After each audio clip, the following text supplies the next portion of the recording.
Welcome to the Real Advisor Podcast, TRAP, TRAP. Please follow us and join in the conversation on Twitter @Advisor Podcast, where you can suggest ideas and themes you'd like the TRAP team to discuss. Also remember to like and subscribe to our YouTube channel and leave a 6 out of 5-star review on iTunes. Doing all this really helps us, which means we can do more to help you. Now let's head over to the studio for the latest pile of TRAP.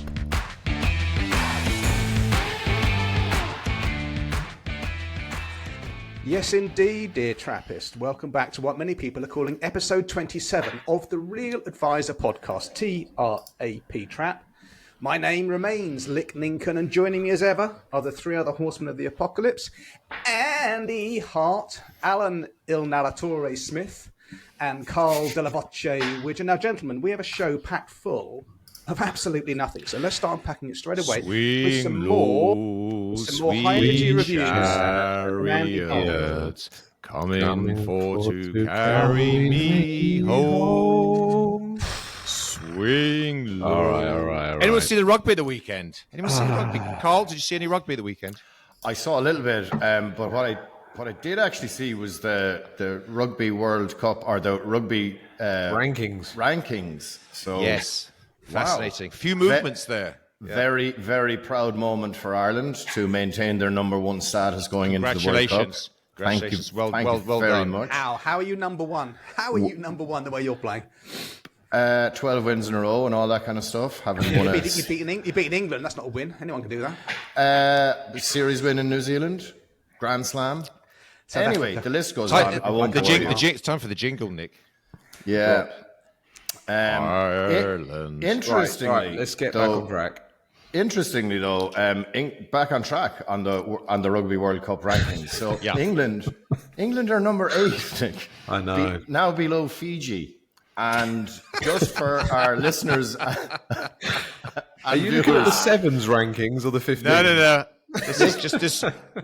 It's okay. There's no big tournament starting anytime soon, so it's not important. Not taking the Six Nations group WhatsApp slagging very well, are you, Nick? I think I'm taking it wrong. I've given an unresigned. You can say what you like, mate. I agree with you. I have no defence. I have no defence of England whatsoever. So have at it. I'm looking forward to seeing Ireland hoist the World Cup. Not exactly what you said in the WhatsApp group last night, but anyway, we shall see. I did, however, watch South Africa play New Zealand and demolish New Zealand, including bringing on exactly seven new forwards after 45 minutes. And the 7 new forwards were better than the 7 old forwards. Fresh legs times 7. Wow. My God. So first time ever a 7-1, 7 forwards and 1 back split was done. Everyone said it's madness. that 7 off the bench would start for most teams. Razzie knows what he's doing. For me, watching the rugby, South Africa have to be hot favourites. Yeah, and very hard to beat. Unfortunately, they're in our group. And even if we do get out of the group, we have to play either France or New Zealand. So I think doing the draw for the World Cup 3 years prior to the World Cup is absolute madness. It's ridiculous. Agreed. Australia and Wales Gentlemen, are even worse than England.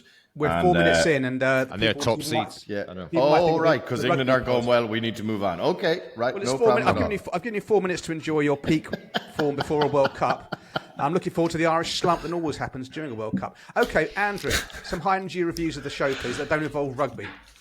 Okay, I'll try and avoid rugby. Number 1, 5 stars from Rob Nick. Keep it up, guys. You are bettering the IFA sector 1 episode at a time. When a new pod drops, it's an immediate listen, 6 stars. Next up, MJ Financial Planning, concise, informative, and considered listen, 5 stars. I decided to listen to the podcast for the first time this week, primarily because of the subject matter being SJP. I've been in financial planning for over 30 years, but I've only had a practice with SJP for the past 4. During that time, I've listened to and read countless defamatory comments made towards SJP, so when I saw the subject matter of this podcast, I was expecting much of the same. It was therefore very refreshing to hear logical conversations about SJP, and I found myself being very much in agreement with all of the points raised, good and bad. This concise, informative and considered listen is now clearly marked on my podcast favourites to download each week, and look forward to listening to many more in the future. Back to you, boss. Thank you very much, Andrew. Thank you as ever for your reviews. They do give us a shot in the arm. Yeah, a shot in the arms, a shot in the head, actually, for the England rugby team. Okay, we have, as Trap, as the Real Advisor podcast, somehow scraped our way to 50,000 plus downloads. In fact, we're now at about 65,000 downloads, which is pretty remarkable for a niche podcast aimed at a very specific audience that only comes out once every 2 weeks. So just thank you to all the Trappists. And we've also got, I think, 13 odd thousand views on YouTube as well, which is fantastic, if not a little bit bizarre. So I just want to say thank you. And as ever, just a reminder, next year, around episode 50, so it'll be July-ish kind of time, 2024, where we're looking to do, Christ knows how we're ever going to get this organised without killing each other, but we're going to do a trap live event of some sort. And there is significant interest out there to do. We have tested the waters on this. So that will be happening. So just keep an eye out for that as we get nearer the time. Okay, let's start with some good news, because it is easy to get mired in negativity sometimes in what we do in financial services, because we feel sometimes as financial advisors, certainly as real financial advisors, we kind of get dinged from all corners. But I've got some good news, and it seems that yes. Feel the vibes, baby. Feel the vibes. Hug that tree. 3 questions. Get the clients crying. Okay, back in the room. That the FSCS and the FCA fees, Carl, this is not you may be able to comment on this as well from the Irish perspective, but across the board, the levies are hitting our emails, and they seem to be down by around a third, which is very good news, and we'll certainly take that. Doesn't mean the FCA can't hit us with interim levies, but in our experience and with the peer group that Andy, Alan and myself belong to, the Ideas Exchange, that seems to be the common theme, that the fees are down by a third. So don't necessarily need to comment on that, gentlemen, unless you wish to, but it's nice to be able to report some good news out there. Long may that continue. The Voice. Wodgemeister, Zoom is asking employees to return to the office, which I find it sweetly ironic. Tell us a bit about that. Yeah, well, look, from a PR point of view, first of all, I think that's a little bit of a disaster that news on that gets out. So the main COVID-19 online messaging forum, Zoom, has said that this whole working from home thing doesn't work. So that was kind of interesting, and I think they handled that PR-wise from a very poor point of view. But I was in a big tech firm in Dublin a couple of weeks ago, and they were telling me that they've also insisted that everyone comes back to the office with an optional 2 days working from home based on hitting KPIs. So, look, it seems like the working from home thing, certainly for the bigger corporations, doesn't seem to be working. I know there's kind of different viewpoints in this group about that. But I've always had the view that, look, yeah, we need to be kind of grown up about it and give people an option of a day or so from home. And we do have, maybe one team member entirely remotely. But my strong thoughts on this are that you got to be in the office, like especially when you're a kind of a small, medium-sized firm. That the whole team ethic, learning from each other, those infamous water cooler moments, they actually do matter. They do work. So I think it's nice to kind of get some confirmation from bigger firms out there that maybe this is a thing, and maybe it's the slow death of the working from home. Let me come in, if I may, on that one. I've seen this. As Nick said, sweetly ironic that Zoom, the big brand behind the work from home, are telling everyone to get back into the office, as are many others. Interesting, isn't it? There's a lot of the big tech companies that are saying this. Tesla's talking about it, Twitter, Google, all these big companies are to getting everyone back. So my take on this is that it's kind of immature of the management of the organization to demand this. It smacks of kind of I question the culture in an organization that has to insist on its employees and where they actually work from, where they do their best work. So I just take the view that people should identify what sort of work they are doing in a particular day, a particular week, and find the best location to deliver that work. Some work is best done in a collaborative format in an office environment amongst other people, and some is absolutely best done in the quietest place you can be. If that's home or somewhere else, then that's what you should do. So we remain very flexible on our sort of working practices, and people tend to come in the office probably 2 days a week on average, and work from home the rest of the time, or work from somewhere else. And it seems to work. In our line of work, I think it's very your outputs are very known. You're expected to do certain things. You've got client meetings in the calendar. You've got things to deliver upon, and it's very difficult to avoid that. So my view is treat people as grown-ups and let them do what they want. Yeah, I valid points, Alan. And what I would say in that is, look, I suppose we've a lot of new starters happening already have happened and will be happening over the next few months. I think for starters, it's really difficult to kind of train someone in and bring them into the culture of the business when they're doing it from home, number one. Number two, I would say in Ireland, we're definitely not at the levels of online client meetings that you guys are at. I think that's actually a good thing. And that means obviously we need to have people in the office for those client meetings. And, we have always two people in each client meeting. So look, there's pros and cons. I haven't entirely made up my mind on it, but I'm comfortable with what we've kind of landed on, which is a semi-flexible outlook. And that's what we will continue to do.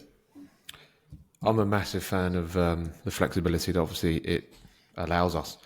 Before this call, I had a meeting with my accountant, and I just thought I'm probably never going to meet my accountant face to face again. And he lives in London, and I used to see him face to face quite a bit. It's a win-win. It's a win-win for both of us.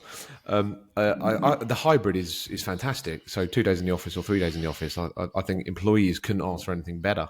It's a big challenge when you're onboarding new staff members remotely. That's I suppose the biggest challenge. But once they're sort of bedded in and they know everybody, it's given them that flexibility. Obviously, again, clients. A new client contacted me the other day and said he wants to potentially become a client. However, he wants to meet face to face. And I said, "Oh, can we not do it by Zoom?" And he said, "Oh, yeah, it's fine doing it by Zoom." I was thinking, I didn't quite know what he was up to. Anyway, I find it way more efficient, especially in London. It is challenging if you've got a couple that both have jobs and kids, and I've taken on loads of clients during the COVID times, and I plan to never ever meet them. And I know Nick's pretty much 100% Zoom. So yeah, it's interesting that Zoom are insisting on some of their employees being a bit more present in the office. I'm pretty sure they weren't saying 5 days, but they were certainly sort of trying to ratchet it up. That is the general sort of flow, isn't it? Companies are insisting that more time is spent, in physical offices. So yeah, interesting. Back to you, boss. Okay, good stuff, Alan. Just while we'll keep this in the show, but just check your speakers, yeah, because I've got your speakers coming up as the real tech. So your headphones might not be your active speakers. So if you can mute yourself and sort that out, we'll crack on with the conversation. So, okay, news item that I saw, which just kind of blew my mind, really, especially for we call ourselves the real financial advisors, right? The Real Advice Podcast, because we think that financial planning is paramount. And the investment solution is just the end result, isn't it? It's not what we're about. It's just one of the moving parts.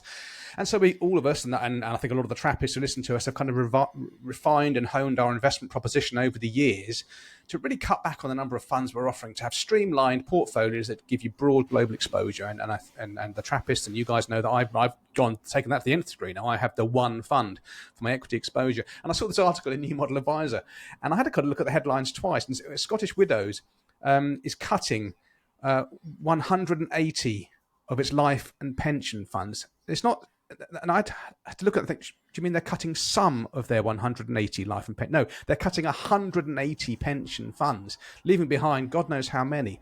And a lot of these, of course, are mirror funds. There'll be the ex Standard Life GARS range, which there were loads of different iterations. But 180 life and pension funds. I mean, to have that many to cut in the first place, it's just a different world out there, isn't it? The old school industrial manufacturing side. Imagine you're an advisor and you're trying to, you've got a client with the Scottish Widows pension, and you're in 40 or 50 funds or something, and you're trying to justify your existence. I mean, just brought it up because it just seems to be such a contrast to how a certain segment of the advice community is moving, e.g., what we would call in quotes real advisors, which I know gets people's heckles up, but we don't particularly care about that. Guys, there'll be a link. There's a link to that in the so-called show notes, that CityWire article. But nuts. And something else that I thought was nuts is capita. Now, no one seems to have a good word for capita. And just the nod or shake, Carl. Capita exist in Ireland? Are they? Okay. Well, capita are one of these sort of scheme. DB scheme trustees / actuaries / admin, and they just uniformly get slagged off by anybody who comes into contact with them. Anyway, it turns out that capita, a few years ago, when the transfer value market from DB to DC was all the rage because transfer values are very high, capita, being capita, cocked up the transfer values on quite a number of these transfers and paid away too much. And they're now actually going to these people, to the people that receive these DB transfers, and saying, we need some of the money back. Now, good luck with that. good luck with that from fair. Now, I haven't looked. I don't know the weeds about this. I don't know how you get the money back. I mean, because obviously you might have say you've got £1 million in a pension, but 10 quid in your bank account. Well, does the money come back out of the pension? And what if the pension is gone? What if it's tied up in property? What if it's in some some dreadful Cape Verde scheme that's actually lost all its money since then? I just don't know how they can do it. Surely Capita have their version of professional indemnity insurance that covers them against these kind of cock-ups. You can't go back to people 3, 4, 5, 6 after the event and say we gave you too much. It just seems to me that's an incredible story. And it's not like, this is not like one or two. This is apparently hundreds and hundreds. And it's not just Capita as well. I don't know if you guys have got any thoughts on this or have had any other, spoken to any other IFAs, but the whole DB to DC thing was a bit of a shit show anyway. It's turning out to be a bit of a shit show anyway. But you throw this into the mix and it's like, wow. And of course, Capita being Capita they're writing to these people and saying, talk to your advisor about this. They're trying to shunt it back onto the advisor to say, inferring, was the advice correct? Because we cocked up the transfer value, as if advisors are supposed to understand how transfer values are arrived at. I mean, that's proper smokes and mirrors stuff. Okay, voice again. Sports stars start a VC fund. Yeah, I just saw this. This is actually on Sky News. So I've put the link to this piece of news. So there's kind of a couple of cricketers who you guys probably know who they are, but there's footballers and there's other sports stars. They've started this VC fund and they're going for early kind of tech startups and I think wellness startups, that kind of stuff as well. And it just reminded me of our previous discussion whereby I think the rules were changing there, that people, that your regulation said that you should be investing in kind of VC funds and that kind of stuff. And I just thought back to, there's so many stories from kind of famous people, sports stars, going into investments that have gone pear-shaped. And I think the ones that you'll see in the news are probably famous footballers predominantly. But, going back to real financial planning, it doesn't really matter how much money you have. What you need is a financial plan to tell you how much money you need. And you need to dedicate your resources then to investments, pensions, whatever, in what has always worked. And we have spoken before about having that kind of playpen for, very wealthy people who go off and do some stuff that kind of floats their boat, shall we say, but it's not integral or it's not that important. So it's money that where they don't want to lose it, but you could necessarily lose it. And I just hope that all of the sports people who have been named in this all have their own financial plans and they're only putting in money that they can afford to lose in this, because this is high risk stuff. And it doesn't matter how famous you are. If you're investing in early stage startups, they unfortunately have a propensity to not return any money. Of course, you could be lucky and shoot the lights out. And that's what playpen money is. So look, it's just a note that I thought I'd put out there, because too often we come across maybe ultra wealthy people, stroke famous people, and they're doing stuff that just doesn't make any sense.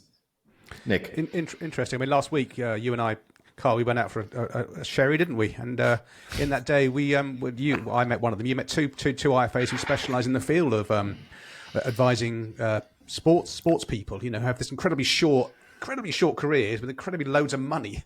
It's a different way of doing what we do, that's for sure. Interesting people, and the classic example of just be careful what you're doing, and have you got a financial plan, and why on earth you're doing this is I know you guys aren't into American football, but you know of Tom Brady, right? Who is the greatest quarterback to ever play the game, and it's not even close. And he, had this idyllic lifestyle. He was married to Gisele Bundchen, and he's got more money than he could possibly ever spend, and yet he got involved in promoting Bitcoin, or one of these Bitcoin funds, I believe, in the States. FTX. Yeah, FTX, money he didn't need, and now he's being, the litigious Americans. He's kind of being countersued by people who went into it. I don't know whether he'll lose money. I don't know, but he didn't need to do it. It's just like, your brand is everything. Your reputation is everything. Just why? It's the magpie thing. It's the shiny new thing. I want to be seen. We want this guy to be the face of it. Agent says, "Will you do it?" Tommy goes, "Yeah, I'll do it." And then, of course, when he doesn't know what he's talking about. Really, he's just a pretty face. Look, right. The fundamental challenge, Nick, is confusing, long-term strategic investing for sort of personal financial security. For growth of wealth, confusing that with entertainment. And these people come from the world of entertainment. And whether it's sports stars, movie stars, you name it, that's the world they operate in. And the challenge that we've got, the challenge we will always have is, frankly, the work that we do, to the outside world at least, is dull. It's pretty dull. Because who wants to build a plan? That in itself is pretty boring. And also, I've sort of dabbled over the years, not for a long time, but in the world of professional sports people, and trying to get professional sports people to consider a 30, 40, 50-year financial plan. Those people don't know what they're doing tomorrow. Never mind 30 years from now. So it's a challenge. It's a real challenge. And of course, when you say we'd like you to invest your money in low-cost global index funds and leave it there for 30 years, it's just, what? That's just boring. I want to get crypto. I want to buy, watches is all the thing, trading, high-end watches, all that sort of stuff. And so it is a perennial challenge that anyone who works in our game has, dealing with anyone like that. And the last little anecdote I'll throw in, I spoke to somebody last week who's preparing to sell their business for a significant sum. We're talking about potentially £100 million next year.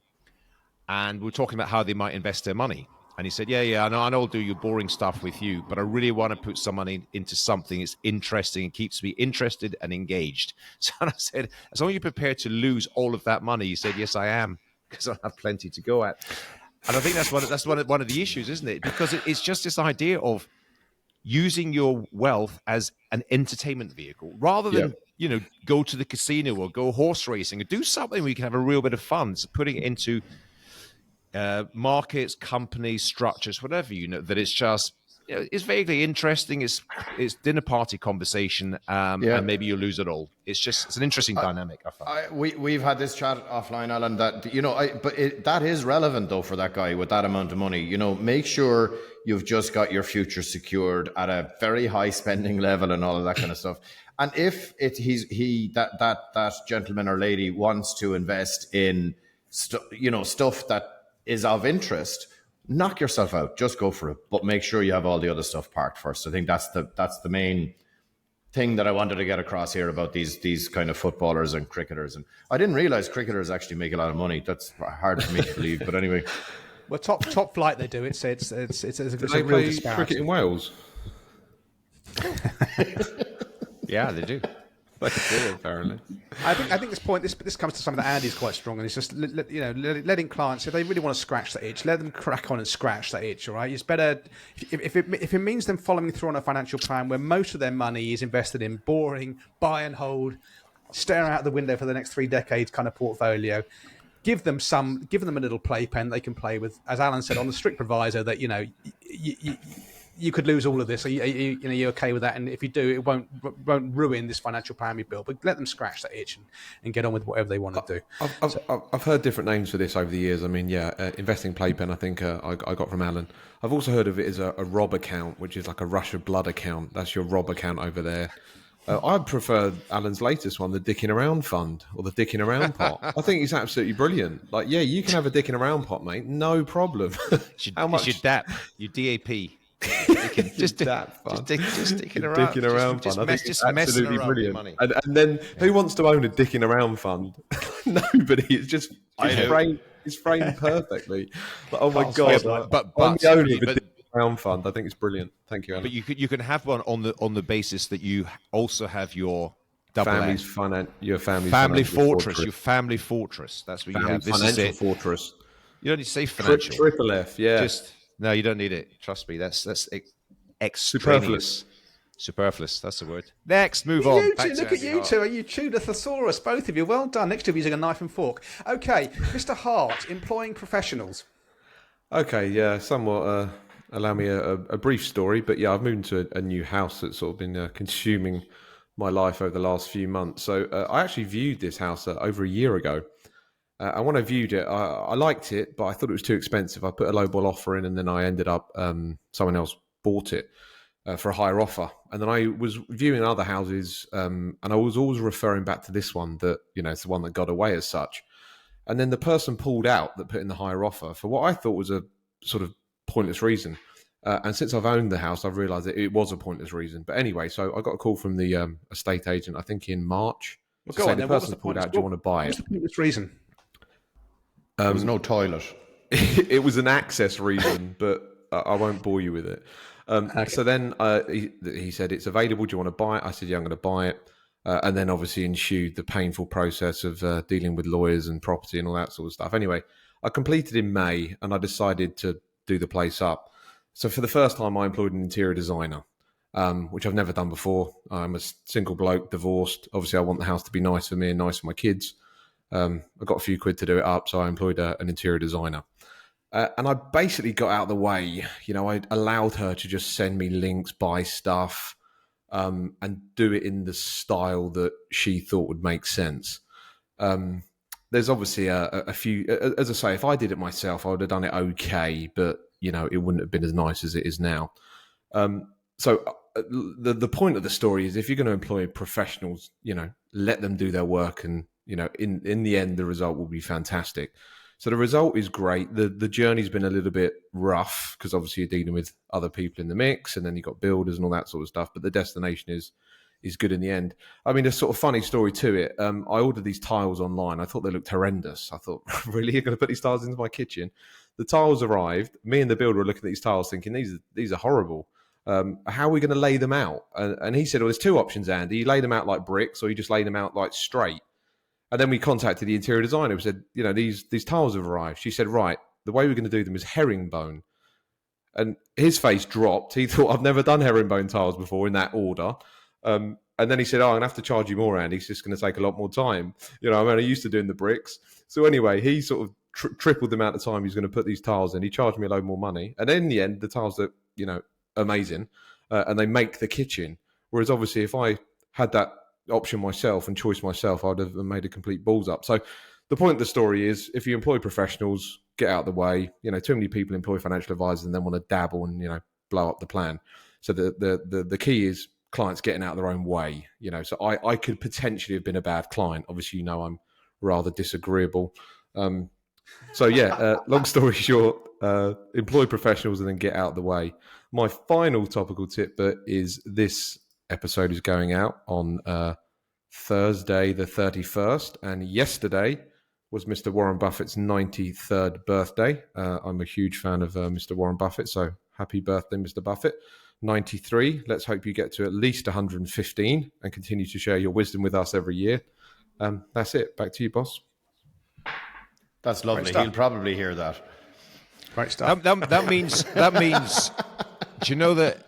Assuming he lives to be there on January 1st, coming up in a few months, is his sidekick Charlie Munger's 100th birthday. Yeah, I believe.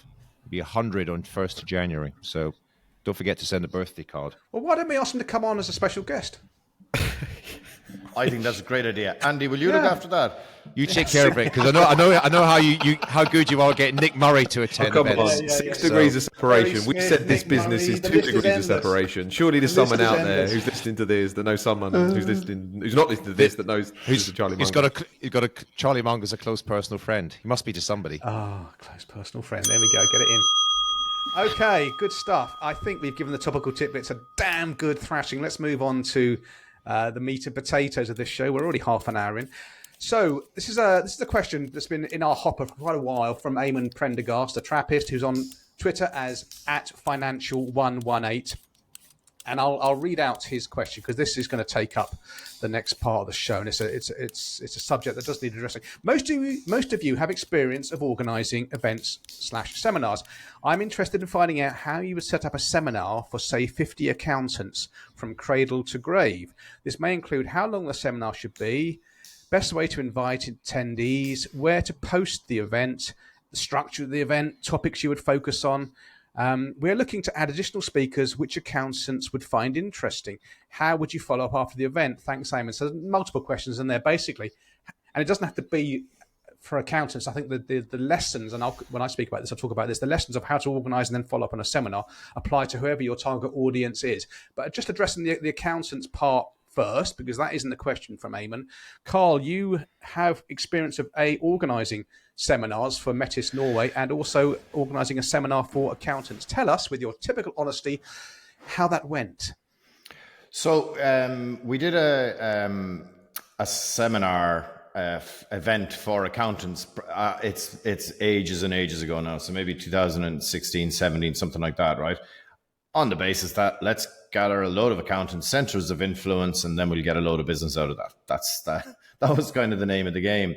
And then I took a bit of advice from somebody else who had done stuff like this, and the kind of theme of it was there was new pension rules. I can't even remember what they were, but we were going to talk about the very, very technical stuff about that. And we got a kind of a well-known tax guy to do that part of the talk. And then we did the second part of the seminar was an investment talk, all right? And we didn't do anything about financial planning, and we didn't do anything about cash flow modeling or, stuff that probably most of the people in the room wouldn't have seen before. So we did that. We got because I think the technical piece was new and that the speaker was kind of well known to all of these people, we got a good crowd at it. Now, when I say a good crowd, we got maybe 30 to 35 accountants in the room. And for me, of all of the events that we had done, it probably just turned out to be the biggest damn squib. It was the energy in the room wasn't good. We had zero questions at all. And for me then afterwards, it wasn't that bad now, right? And look, you gotta. Here's one point that I probably didn't think about when I was talking about this.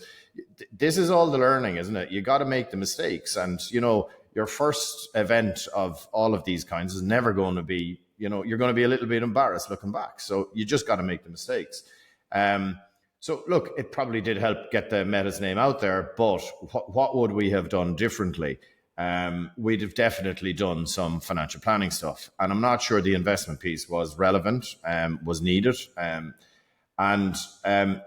However, looking back, do the accountants want to ask questions in front of each other?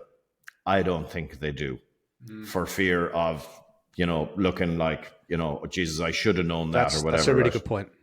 It's a really good point, yeah. So what we have done instead is we took a different. Now we do run loads of other events, which I can talk about if we have time later on, right? But for the accountants in particular, what we've done instead is we've gone to them one-on-one, okay? And we've said, look, we've got this Metis Life Plan. This is, so for everybody else, that's cash flow modeling. Let us do one of these for your biggest client or one of your biggest clients or someone who's maybe coming to a transitionary point, i.e. selling a business, etc. We can do it. You just give us the details, but blank out names. We'll do it, and then we will present it to you. And almost all of the time, the accountant goes, oh, Jesus, this is brilliant. Can we do this for the client? I'll just ask the client, can I have permission to blah, blah, blah. And then we go and do the presentation, the Metis Life Plan presentation to the client and the accountant. So that's one thing that I would strongly recommend, and I think really, really, really does work.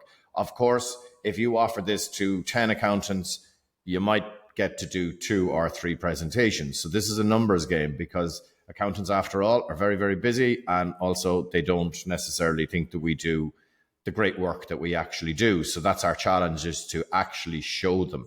So telling them I don't think is any good. You got to actually show them. And that has worked spectacularly well for us with a number of accountants. And we have lots of centres of influence now in the tax advice accountancy firms who just we need to go get a financial plan from Meadows Ireland. So that's one thing. The other thing that we've done as well is the old entertaining. So asking an accountant to a really nice golf course and say, bring 2 clients or bring 6 clients, and let's just all get to know each other first. We won't talk business. And then, that kind of positions it better for the client, for the accountant to be able to say to his or her client, to say, hey, what Carl does is financial planning. I've seen it. I think you need it. Now that you've met him, he's not an axe murderer, or for any of the other metas, people in that might be playing golf. So that's worked really, really well for us. Now we are looking to try and kind of bring that maybe not necessarily exclusively to golf courses, but to do other events. So we have other things happening on that front as well. So look, that's kind of my experience on it. I would say spending a lot of time, money and effort into doing a big accountancy seminar might not be the best way forward for you. But hey, that's my experience. I'm sure there's plenty of other advisors out there who are going to tell you that that's all they do and they smash it out of the park and it's absolutely brilliant. So like, this is the thing. You got to find your groove. You got to find your way forward. So in summary, Eamon, if you are going to run this, definitely do a piece about financial planning, but link it to a technical piece that they do like, but don't expect a lot of engagement. That's my final point. So, Andy, you're obviously doing mega events in terms of humans under management, probably the best known financial advisor event in the UK. So what's your take on this and running events in general? What are the main themes people should be looking at? Your last statement will definitely be a YouTube short. Thanks for that, Carl. Just to follow on from a point that you made, Carl, about showing your work to accountants. I've done this about 3 or 4 times. So I'll take on a new client. I said, you have an accountant? They say, yes. I say, what's their details? Are they quite proactive? And then I say, can I contact the accountant and say, like, we're working with you collaboratively? And I ask the client permission to share the financial master plan, which is the sort of cash flow output. And I've emailed it to accountants, and it's like, I think it's like the most beautifully, presented 15 pages of pure financial planning wonder. The accountant is zero interest in it. I don't know if they feel intimidated. You expect them to see it and go, wow, this is fantastic. All of our other clients need this. I need this. I've had not too good success with that. So if anyone's thinking about doing that, tread carefully. Just can I just jump in on that one before, and Nick has a point to make as well, but I think that's pretty pointless sending a 15-page document out, because if I got that, I'd probably delete it, and I probably got lots of beautiful stuff. What I'm saying, Carl, is I'm doing that work with that client anyway. I'm just involving the accountant to be collaborative with it, to show that this is the overall situation, and invite them to the meeting, Andy. Yeah. I can have collaborative meetings. Yesterday, I had a HSE consultant and his wife, who's been a client of mine for years and years and years, and his accountant came to the meeting, and it's amazing. Like, I think the client now has a lot of trust built up in both of us, but a lot of the meeting is me talking to the accountant, with the client couple are beside us, and they're just delighted that, hey, I've got these 2 guys, brilliant, in my corner good here. People But I'd say when I say show the work, emailing a presentation or sending screenshots from Void, that's not going to work. But anyway, sorry for the interjection. Nick, what was your point on that? No worries, Carl.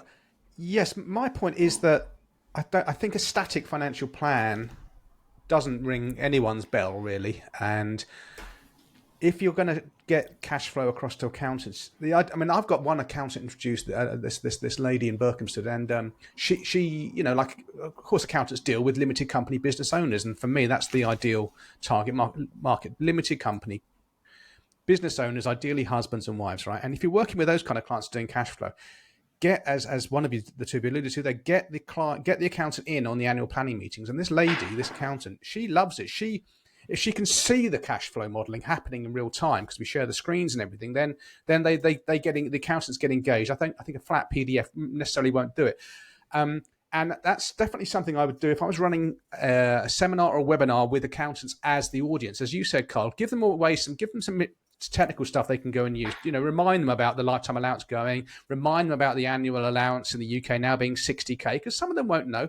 Talk to them about relevant life policies, just give them some stuff. And then I would then, for the second half of the seminar, I would pivot to a live cash flow demonstration of Mr. and Mrs. Company Owner, because accountants are numerate, obviously, and the better accountants they'll be doing cash flow for their clients' businesses. And all we're doing is we're doing exactly the same for the business owners themselves. We're doing the cash flow and build a plan live. That's what I would say. If an accountant doesn't respond to when they see it in the flesh and a plan being built for their clients, then I would suggest that accountant. We should probably get back to seminars and webinars. Are you talking about just dealing with accountants? Yeah, but the question was about. Have you not had your Weetabix today, Alan? No, he's not spoken for 10 minutes. He's having withdrawal symptoms. Okay, fine. So, organising events and seminars. Right, back to me. Okay, so you organise events that are sort of business to business, don't you? So talk us through that. Yeah, I organise business to business, so financial advice. I've never done a client event, and I probably will never do one. I might do an event with Maven Money, which is my podcast. But anyway, so I've done events for sort of two different brands. So the Vointis user group, which started in December 2011. And then I've got Humans Under Management, which started in November 2017. Just a brief sort of story about this, like business stories. I remember I sat down with it wasn't really going to be a potential client, but a prospect. But I pretty much knew I wasn't going to work with him. Anyway, he sold his garden maintenance company for 45 million. And he was a slightly older gentleman. I think he was about 75 when he sold the company. So I sat down with him, just have a general chat and things to avoid or whatever.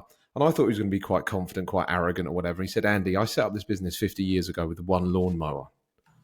And it just hit me like at the start of the meeting. He was very humble that he's just built this business over time. And it was the same with I sat down with the lady that sold a load of nurseries. And she said, Andy, I set up this business 30 years ago and I started off with, one kid.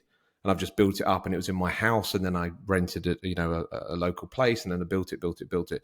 So I love the stories of business that started off with, humble beginnings as such. So my tenuous link to setting up events, the first event I ran that weirdly Nick Lincoln was at, was in December 2011 in my old office in Pinner, Evans House. And I think there was about 10 of us there. And I've got the list of attendees actually, because I keep quite good notes of things. So anyway, the people that were there, I'm going to read them out now, was me, Simon Graves, Nick Lincoln, Les Conway, Stuart Poonawala, Bob Freeman, Graham Foster, Tony Clarkin, and John Scholes. Do you remember this event, Nick? I do indeed. Okay. Can we get back to seminars, because otherwise Alan's going to fret. So can we talk about seminars again? Quick. Carl, were we not invited to that event, Carl? Or we were, and we said these were the good days. These were the clean days. Anyway, okay. So moving on, he was still finding his way. Some further information. So yeah, I've been running financial advisor events, and the main thing I run is Humans Under Management. This year in SA, coming up later this month, is the 12th show I've run, and in London it's going to be the 13th. And events are hard and challenging. They're expensive. There's a lot of work that goes involved in them. Since I've been set up Humans Under Management, I've booked 150 speakers. So you've got to book speakers, which is challenging in itself. You've obviously got to sell tickets. You've got to find a venue. You've got to worry about logistics. Timing is important. Some specific points to his question. Yes, I use Eventbrite. Yes, you should use LinkedIn. Yes, you should use Twitter. I use PayPal on the back end. Events are challenging but rewarding. So I'll continue to run events. Is it over to you, Nick? It's over to me, I think. Yeah. Okay. Thank you guys for your input into that. So I don't do seminars. I haven't organised a seminar for either my clients or for other advisors. Really, I get involved with Andy with the Vointist user group to an extent, and that's now a webinar, and that's really what I yes, I know, Carl, I can feel a part of you dying inside, and Alan, maybe you as well. If I was to do anything, I would now do it as a webinar, not a seminar. I think the days of unless you know bigger firms, maybe you can do something. You do your golf days, I totally get it, fine. But I think for the lifestyle financial planner, webinars are the way forward. And Phil Bray, who does listen to the show, runs the Yardstick Agency, a well-known marketing brand in UK financial services. He's written 2 really good long forms on how to organize a webinar. Not a seminar, but a webinar, and I'll put links into them. And actually, it's an object lesson in content marketing from Phil, which you'd expect because he's a marketing expert. Because he's given chapter on verse. The first piece is how to organize a webinar. Everything you need to do. So he mentions Eventbrite, he mentions LinkedIn, he mentions upgrading your Zoom package. Don't run it as a Zoom meeting. You have to buy the webinar package, which is about £600 a year. It just works way better if you do that. And then the second long form piece that he wrote is the 10 mistakes that you should avoid when doing a webinar, which is really the same article, but just rewritten. Really good. And you read this thing, crikey, Phil here has given away everything I need to organize a webinar. But it's subtle content marketing, because I think a lot of people will look at this and think, Jesus Christ, there's a lot of moving parts here that can go wrong. I need to turn to an expert to organize this webinar for me. Who's the expert? He's just demonstrated his expertise. It's Phil Bray at the Yardstick Agency, who makes one oblique sales line in it and says, of course, if all this is too much for you, you might wish to outsource the organizing and running of your webinar to people that know what they're doing. So it's very subtle. So I would look at that. I'm just conjuring with the idea. I might run an annual webinar for my clients, which will just be to talk around the investment fund, running the portfolios, maybe do it in January each year, looking back over the last year. But of course, as a one-man band, I would need to get a third party involved. If you're doing webinars, don't do it by yourself, because you've got enough going on with the presentation. You have to have someone looking at the chat, looking at the questions, doing the housekeeping and so forth. So I don't know if maybe Dimensional would step in and would give a 10-minute overview of where the markets have been over the last year or so. And I know you're thinking, well, Nicholas, that's kind of counterintuitive to your core message, which is don't focus on the investments. But I just think once a year, just saying, well, what's happened? Just going through the portfolio, just going through the 13,000 great companies. I don't know. I'm just throwing it out there. It's probably because I read this article and it's front of my mind on how to do a webinar, and I haven't done a webinar and I want to do it. I like that idea, Nick. And look, there's no part of me thinks that it's not the way to go is to do webinars going forward. We're definitely looking at them. And throughout COVID, we did a number of webinars that I hosted, and we got actually loads of people on them. So I'm not against that idea at all.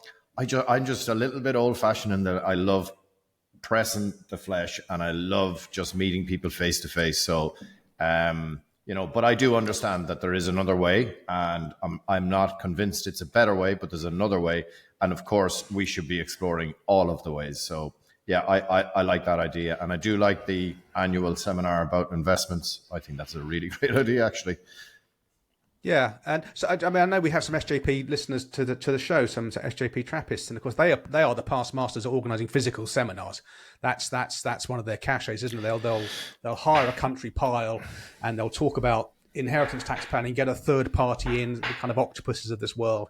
So they'll know it. They'll have it nailed down. But with SJP, it'll be a manual. Everything will be process driven. If you want to organise a seminar, practice head, this is what you do and this is how you do it, and you do not deviate from that. So there's different ways to do it. Alan, you don't particularly shoot me down if I'm wrong, you don't organize seminars per se for your clients, but you attend them. What are your takeaways from a good seminar or a bad seminar? What would you avoid, or what would you aim for? All right, I mean, just some random thoughts is listening to you guys just chat this through.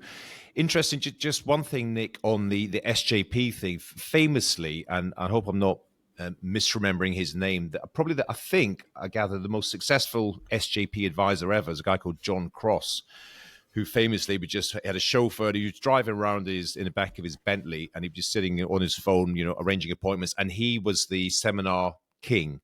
He would just organize seminars. In fact, I think on a podcast that we've kind of chatted about this briefly before in a previous episode. A guy called Colin Lawson, learned a lot from him. This guy, Colin Lawson, runs a firm, Equilibrium, up in the Northwest, hugely successful firm. And then Colin jumped on that particular bandwagon, and built a lot of success as an independent practitioner through seminar selling. And you're right, the hook. The interesting thing is finding a hook. what's going to be interesting to get people to come along to. And what we recognize is Middle England hate inheritance tax. That's just the thing. So doing a seminar on financial planning, no one really knows what financial planning is, or investment management. Well, it's vaguely interesting, but not really. But inheritance tax was a great way of getting people along. And they organized a lunch, and it was a pure numbers game. And again, this is public information. I'm only sharing this because I heard Colin speak about it. It cost about 10 grand an event, but you play the long game and you were making whatever, you make your money back.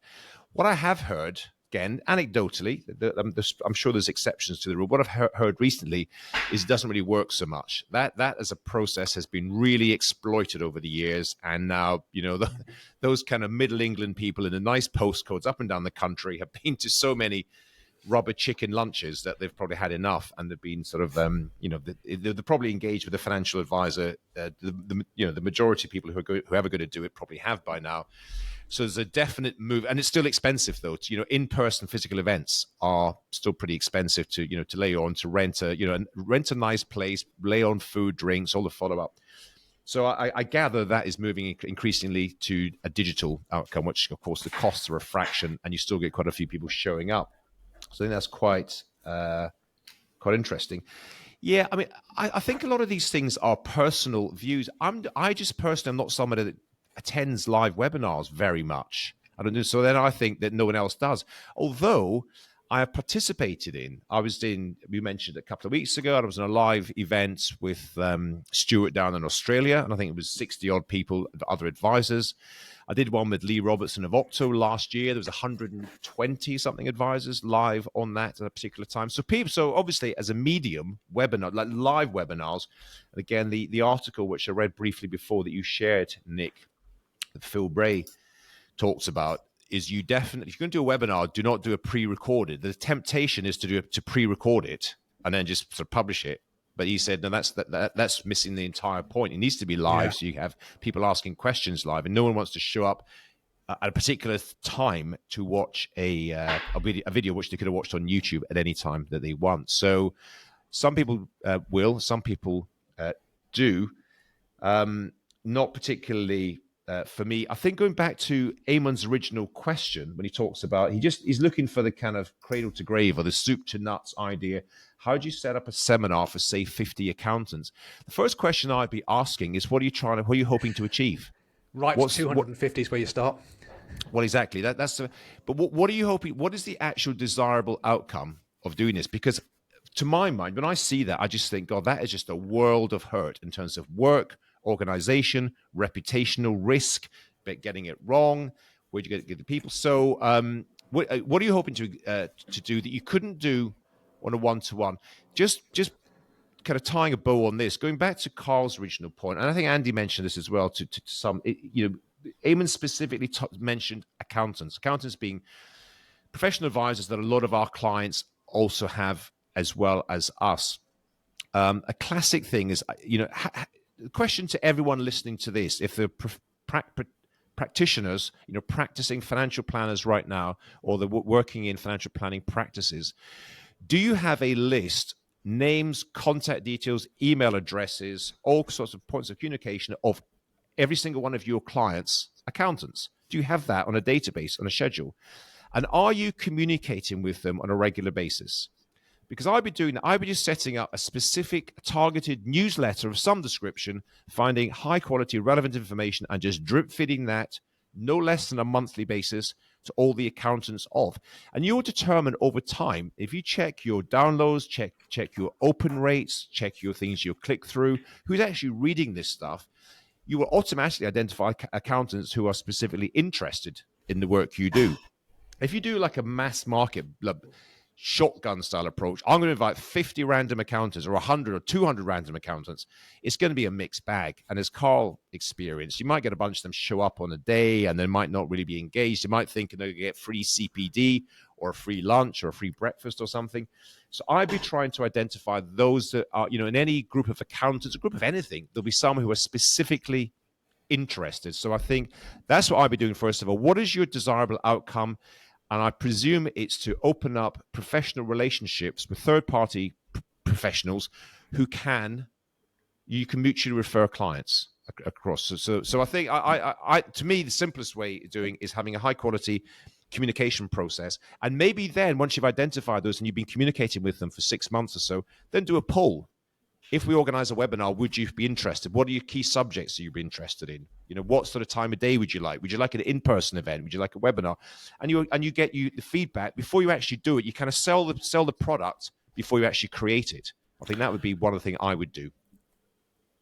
Okay, that's interesting. I think the webinar thing, you can expand out. I know, and Phil Bray mentions this in his piece, is that if you're doing a client webinar and say it's about just looking at the one fund and looking under the bonnet and getting a third party in to talk about it, because you can't just be you talking in a webinar. You have to have at least one other third party, if only because it breaks up the monotony of your voice. So you get dimensional in and they talk, and you put the invite out to your client bank, but you put it, he says, put it out to everybody on your MailChimp database. I've got this newsletter that goes out once a quarter, and I've got a few hundred people on there now who aren't clients of mine. They're just people who've subscribed to it, and they're accountants of clients. Just put it out there, because the webinar is yes, you're going to talk about the investment, but you're going to tie it into the fact the investment just drives the financial planning, and you maybe just do a quick run through of the financial planning software, just show a graph or two on the webinar, because some accountant might be looking and thinking, blimey, that's really good. This guy's not just flogging pensions or what have you. And the thing with the webinar is you can put out 1 million invites. It costs you the same if you put out 2 invites. It doesn't matter if they all turn up or they don't all turn up. The cost, the cost is going to be capped. Whereas with the physical event, I've got the Grove Hotel up the road, which is lovely, right? It's a proper swanky place with a golf course that has been on the PGA Tour. I mean, but Christ knows what that would cost to book. I would just be, how do you get the return back on that? I do not know. And how do you measure it? So I'm definitely on the webinar. I think, Andy, you had a digit. Were you having a fit, or was your digit raised? Are you still banned from the Grove, Nick?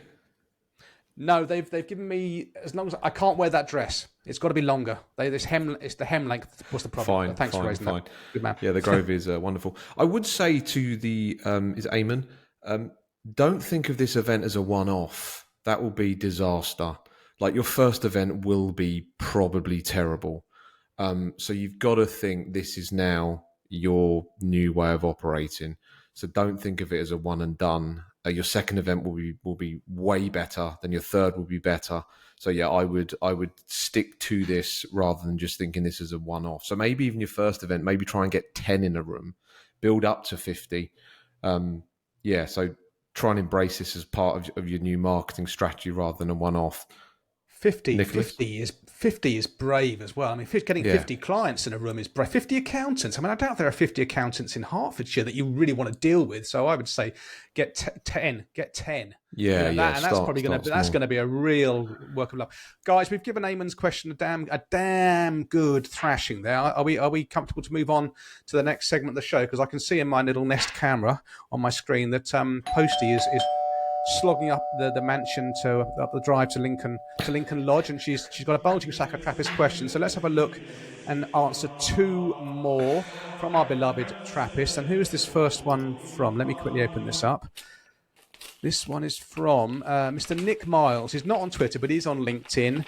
Nick Miles, and he says, oh God, Consumer Duty. Just been to a money marketing interactive event. I'm sorry to hear that, Nick. I hope you're recovering. And a session on Consumer Duty by Simply Biz. Having worked on this for some time, the Simply Biz presenter said he has a refined Consumer Duty proposition for member firms for the implementation in July. This question was obviously posted a few months ago. The Simply Biz guy is on version 27 of their Consumer Duty proposition, 47 pages long and 13,000 words in length. Is this long enough, do you think, joking, for the attention of Lick Lincoln? A really great podcast.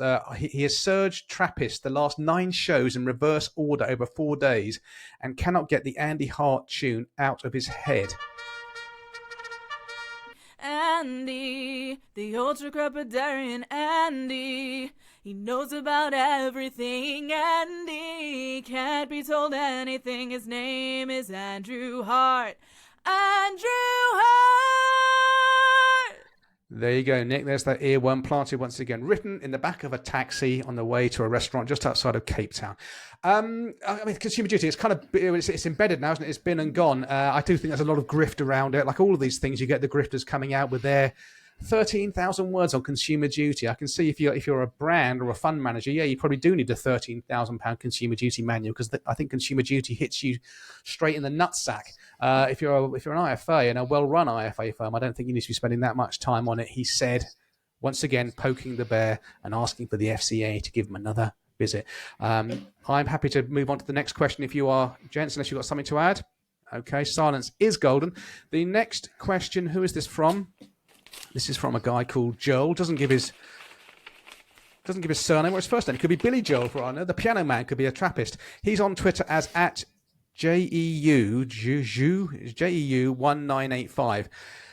Oh, God, feel free to paraphrase what I've written, as I'm not professional. I'm a teacher. We have a teacher listener. I'm a teacher and I have a buy-to-let. I have an accountant that sorts out my self-assessment and manages and an estate agent manages the property. Over the last 7 years, with my various expenses, I've paid little to no tax. A colleague is moving schools and wants to rent his current home out. As I think you've got us confused with an accountancy podcast, Joe, but we'll crack on. He wants to rent his current home out as the new school is going to provide accommodation for him.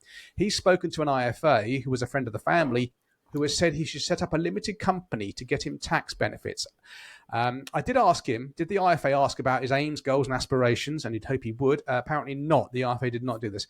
I said, as a lowly teacher, he should just do what I did, get an accountant, and you don't need the hassle of a limited company for your property, since his main salary would be teaching. And if he keeps good records, near the end of the tax year, if he gets to higher tax, he can load up his pension.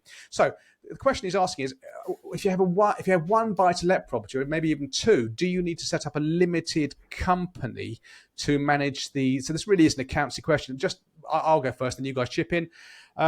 Rule of thumb seems to be, if you've got like 5 or 6 buy-to-lets, the tax situation tends to favour having a limited company and putting the properties within that frame for various reasons. And I'm not going to go into the corporation tax versus income tax and everything else, but if you've got one buy-to-let, I don't think you need to set up a limited company to put the buy-to-let within. Guys, any views? Andy, you've kind of dabbled in property to a degree.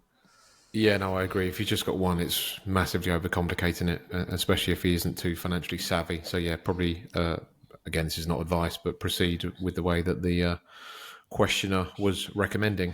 Anyone else? It's a strange one. I'm just reading through the question. I mean, he asked a question right at the end, talking about the setting up a limited company or not. Was this relatively sound thinking, i.e. what Joel has said, or are my suspicions that this IFA was trying to get a quick buck falsely hurled? I don't know what quick buck the IFA was going to get by suggesting setting up a limited company. There's no sort of quick win on that particularly. Setting up a limited company doesn't cost very much to do, and you can do it yourself, or there's generally the remit of an accountant as opposed to an IFA. The bigger question is, it's a strange one because the question is really around a transactional issue. I've got this asset. How should I own it? Now, the bigger question is, well, why do you want to own it? In what context do you continue to own it and all that, which is a proper, a real lifestyle financial planner type question. But it's really, if it's just, I'm a teacher, I'll be given a property to live in, and I've got my house, and should I just rent it out, and what should I do? So that's fine. So it's a transactional question. And there's a far bigger issue around, the role of an IFA, if at all, in this particular issue or question. So try and keep it simple, basically. Yeah, keep it simple, and exactly right. And and I hear this quite a lot. And this whole buy-to-let thing, from what I can see, is just kind of collapsing in the UK. We've not even seen the start of it. Everyone that I know, till the rates go to 8 and 9%. Absolute shambles. It's going to be horrendous. Everyone I know that owns buy-to-let property, or the majority of people, are just trying to get rid right now. It's going to be horrendous. And so owning one company, which is actually the whole other thing with that, is that was his principal private residence by the looks of things as well. So he owned that, as is where he lived. So setting up a limited company, no, don't bother, waste of time. But I think that is there's a bigger question there about the role of advisor and the role of an accountant. Carl, why are you chuckling? Come on. What's the chuckle for? Alan is talking away there, kind of not really answering the question. Then in the background, Andy is going, "This is horrendous. This is going to be." The buy-to-let. We've not seen it. It's just anyway. My solution is that we know a very good advisor called Eamon who's very well connected to loads of accountants. So I think we should put Joel in touch with Eamon, and there's the solution, and there's the answer to the question. He can go along to the first seminar. He can be one of the 10. He just needs to find 9 now. No, Joel is a teacher, not an accountant, so he won't be one of the 10. He can rock up. Come he on, can bring his get mate. with the program. Are you not listening? Come on.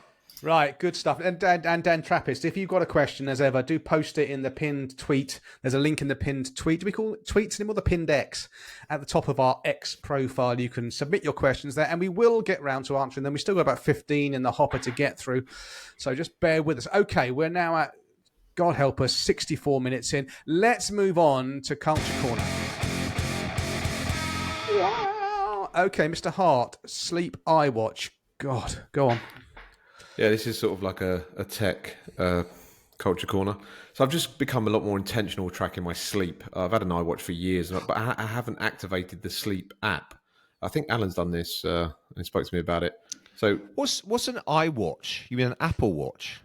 Yeah, it's called an iWatch, no? An Apple Watch. No, iWatch. it's not. It's not, right. Of course it's called an iWatch. Okay, so I've got an iWatch. Go on. I've activated the sleep app via the health app and my watch. So I now sleep with it and I track my sleep. I think it's bloody brilliant. I've basically got a sleep coach now. Digital sleep coach. So if you haven't activated it, I recommend doing it. It means you change your behaviour a bit because you've got to charge your watch before you go to bed and all that jazz. But yeah, it's all good. You've been tracking your sleep, haven't you, Alan, by the Apple Watch? I have for years, yeah, but I've got an app. I'm just trying to look it up. A separite app that's linked to it. While Alan does that, it's okay. So you're tracking your sleep. So what? No, it's good. It's good. Useful. You I mean, it has a single biggest impact on how you operate through your day. How you operate your life, yeah. And obviously, if you go to bed with lots of stuff in your mind, that will come out in your sleep pattern. There's an app. There's alcohol, etc. I've tried loads of them. Sleep Cycle is the app, and it's linked to your watch and all that stuff. And it becomes a bit an obsession because you wake up in the morning. The first thing I do in the morning is check how good a sleep that I have, REM, and then you get nervous about how if you didn't have a good sleep, you think, oh shit, I'm gonna have a bad day then. So that creates sleep anxiety. Then you don't sleep properly, and the whole thing. So if you have an Apple Watch and iWatch and you've not yet done this, I recommend doing it. So you have to go out of your way. It's a little bit of a setup, but once you've done it, it's basically seamless. It's absolutely brilliant. You sleep with the watch on. Sleep with the watch on. Right. So you're not doing it, Alan. And Sleep Cycle, I am. Sleep Cycle is an app that I used to put under my pillow. Now, this is all done seamlessly via the Apple Watch. No. It's that as well. It's freaking brilliant. So if you haven't done it, do it. And I know loads of trackers. Okay, but you know when you wake up and you haven't a good night's sleep because you feel shit. It's just data, my friend. But you want the data to be telling you. Yeah. But it is interesting. Every time I spend any time with you boys, if you consume any alcohol, the sleep interruption is just nuts. Yeah. So that's what I'm saying. It's like a sleep coach. It's a subtle person that's telling me to live a good life, so I go to bed and get good sleep and wake up and confirm that. I find it interesting. It's data. It's health stuff. If you're interested in it, there's my 2 pence. Magpie. Yep. Okay, fine. Thank you for that, Andy. So Kitsis, once in a blue moon, Michael Kitsis releases something of interest, and his episode 347 was the story of a lady who sold her RIA business. RIA is broadly the equivalent of IFA in this country. She sold her business to United Capital, and then United Capital sold on to Goldman Sachs, which has all been a bit of a shit show. If it takes them down, all the better. And this episode is about her experiences, and trust me, not good. Once you sell to Goldman Sachs, you're in the Goldman Sachs mince machine. She was quite an advocate on social media. She had a brand on social media. She was on American finance TV shows and the web a lot. And Goldman Sachs said, no, you're stopping all that. So she's trying to extricate herself now from Goldman Sachs. So it's quite interesting how the United Capital sale has all unwound, as they often do. These massive companies buy up RIA firms, buy up IFA firms, and then about 2 years later, it's just a complete shit show. And I think what's happened in the States with this is a lot of advisors are leaving Goldman Sachs and taking their clients with them. There's been a massive hemorrhaging of assets, even though they've all signed these non-compete clauses and what have you. And it's an interesting link back to what and I'll put a link to it in the show notes, also a link to the show notes from episode 3 of Trap, where we discussed United Capital selling to Goldman Sachs at that time. And I think all of us took a somewhat less enchanted view of Joe Duran, who was the CEO of United Capital, all about the clients first. We're not the big Wall Street enemy. And then he flogs himself and his brand to Goldman Sachs. And he came And across interestingly, the next part of that story, Nick, is that Joe Duran is now launching another RIA of You don't some say. Who did? description. Yeah. And the FinTwit community in the US seem to be pandering it once again. So that story is, I was a fanboy, not anymore. Let's listen. I mean, United Capital, what he built up was a fantastic business. There's no doubt about it. And this lady who joined said it was just the best place to be. It was a really, really good, fun company. So that's that's to his immense credit. But once you sell your soul to Goldman Sachs or BlackRock or one of these institutions, good luck with that. Okay, my next culture corner, just a quick shout out, don't just comment on it, boys, but Debbie Condon runs a firm called Intuitive Support. It's like outsourced admin, outsourced power planning. She has a fantastic guide which she updates every quarter or so on the providers and how they handle letters of authority. Okay, very mundane, down in the weeds, but it's a brilliant thing. If you need to know, just Scottish Widows take DocuSign, you look up this guide, they do, and she gives you the email address you send the DocuSign to. I put a link to it in the so-called show notes. Thank you, Debbie, for that. Yeah, That just to hammer that point home, Nick, if you don't have it, do download it. It is absolutely brilliant. So definitely download that. Okay, Mr. Smith, Rick Rubin, The Creative Act, A Way of Being. Some of you will be familiar with Mr. Rick Rubin, one of the most seminal music producers of all time, really, having produced everyone from Beastie Boys, Eminem, through Adele, Red Hot Chili Peppers, Johnny Cash, a really, thoughtful creator. And so for many, many years, he's never produced any of his own stuff, but he just recently, earlier this year, has written a book. The book is called The Creative Act, A Way of Being. And I think it's a great read. He just talks about the very art, the concept of creating art. And he's making the point that it's not about, creating a song or music or a painting. A lot of the stuff we do, and the way I read it, without stretching the point too much, creating a real life, financial plan is art, is a creative process, which is, you create something out of nothing. You create something which exists where previously it didn't exist at all. And it's just the way it's a really poetic kind of, it's quite deep, quite soulful. And I would spend most of the weekend reading through it, and it's well worth checking out. All of us are artists of some sort, and it's a useful reminder of just create your best work, create your art in the way that only you know, the unique way that you can bring it to the world, and be proud of it and take your inspiration from so many other places. I really enjoyed reading the book, and I'm going to chuck in into my culture corner something else which is a bit more direct, a bit less kind of ephemeral and kind of out there and arty, but is our old friend Mr. Nick Murray and his book called The Craft of Advice, Essays 1995 to 1998. Now, this is an interesting one because Nick Murray's books are notoriously difficult to get hold of. In our group a couple of weeks ago, Mr. Hart posted something about this book, didn't you, Andy? You said this Craft of Advice, Essays. Yeah, you've got it there. So immediately you posted there, and I thought, I've never heard of that before. Go online, and it's real hit and miss. It's available. It was available on Amazon, right? It was available on Amazon secondhand for about 20 quid. So I buy it. Came from the United States. So I buy it, gets delivered about a week later. And I mean, there's another sort of side story because when you buy these secondhand books, they've always got a backstory. And there was a bookmark in it from some bookstore in Princeton, Utah. Grab yourself a drink, a very long drink. It's story time with Alan Smith.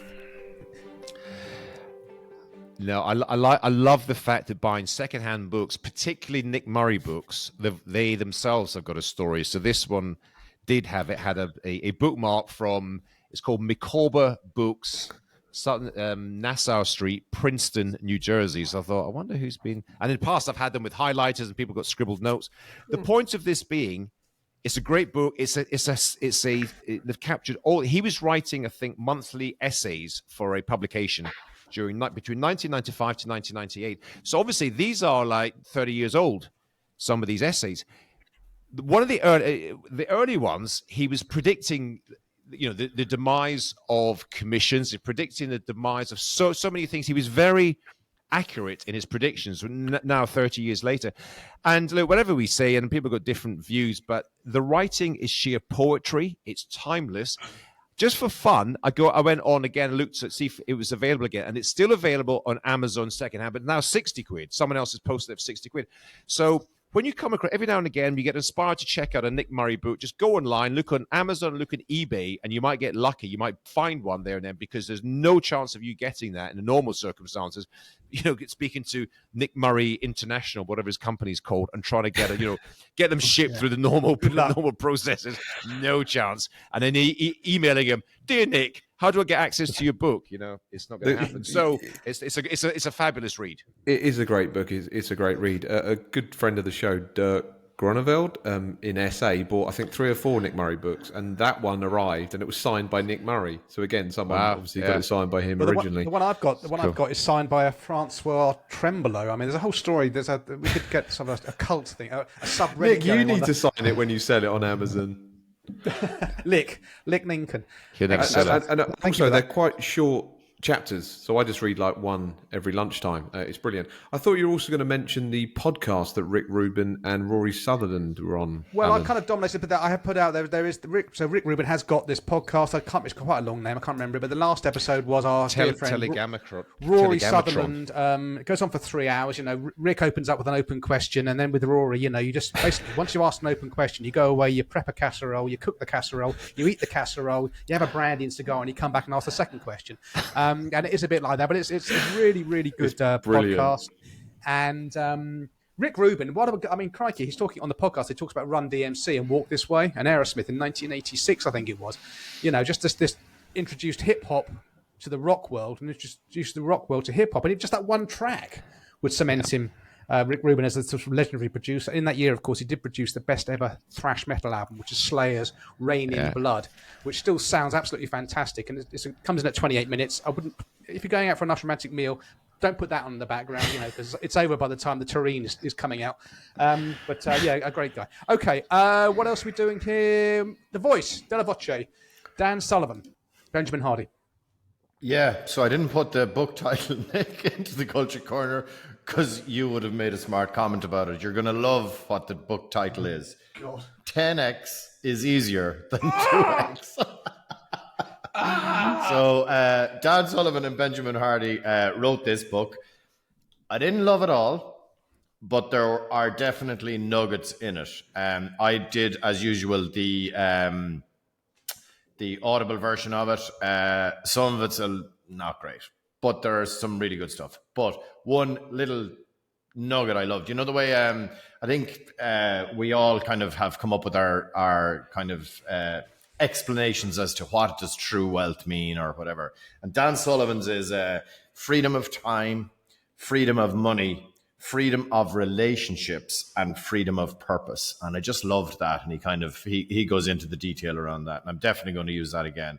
But I think it's probably more relevant, honestly, for someone looking to build a firm as opposed to solos. But having said that, there's stuff in there for everybody. So check it out. 10x, Nick, is easier than 2x. I think Dan Sullivan's got a load of amazing content, and he is a close personal friend of yours, isn't he, Alan? Obviously, yeah, he is. Okie dokie, good stuff. Okay, I think we're there, aren't we, gents? I think we're clocking in as ever at the what's that? Just under the 80-minute mark. So let's tie a bow on this. Thank you as ever, dear Trappists, for your time. If you'd like to leave a review, that would be absolutely fantastic on iTunes. It's 6 out of 5, of course, and or on YouTube, where you can subscribe to us. But for the moment, I think we're done. From the Trap Pack, from the 3 other horsemen of the apocalypse, it's goodbye and take care out there, folks. Until the next time, take care. Bye. Enjoy the World Cup, even the English people. Watch out.